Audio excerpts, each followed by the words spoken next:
it is easier for some of us to understand what is going on in the House of Assembly. I took my time to ensure that this issue does not generate to this level. The first question you asked was during the first 6 months when it was suspended. During my own time as the Speaker of the House, we had a similar issue, and I managed it without any problem. I was trying to explain to the Speaker, though he did not create time for that, to let him know that there's no way in the Constitution of the Federal Republic of Nigeria that there's a provision for any elected member of the House to be persecuted the way he is being handled Agboola's case. Equally, in the rule of the House, there's nowhere that an elected member who is representing a particular constituency will not be allowed to participate in his legislative activities on the floor of the House. For instance, a budget was presented and a member who was elected to represent a whole constituency, Ilorin South local government, was not allowed to participate. During the debate on the general principles of the budget, he was disallowed to even enter the Alo chamber, talk less of participating in the debate.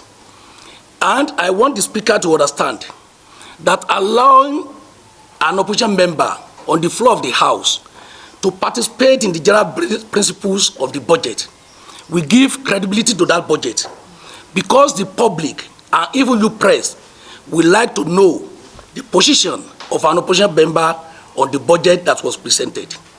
Now, as we are talking, it simply means that Ilorin local government, Ilorin South local government, as a constituency, is not being represented in the House of Assembly, and that's a great punishment to the people of that constituency. Equally, I want the people of Kwara, even Nigerians, to know that when we are talking of democracy, the only thing that holds democracy is the House of Assembly at the state level.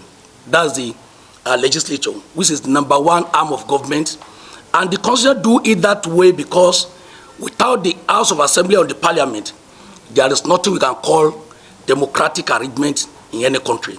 For instance, God forbid, we don't want military rule again in Nigeria. Anytime that the military junta struck, the first thing they do is to suspend the constitution of the country, and by so doing, it means there will be nothing like the Parliament. So once there is no Parliament, there is nobody who can debate anything and who can tell them to do this or not do that. So as a party, to go to the second question, we have been trying as much as possible to make sure that we plead with our people, most especially the PDP supporters in Kwara State.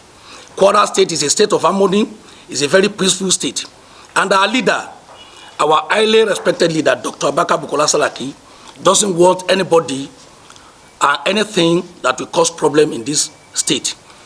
As I'm talking to you now, we are discussing at our own level with some critical stakeholders of the community. And as you see us here today, all of us, we are partner in progress and stakeholders in the program and progress and project of Kwara State. So we are leaders in our own right, in our various constituencies, having been elected and served as member of the House of Assembly, and some of us have contributed immensely to the development of this state. Part of your question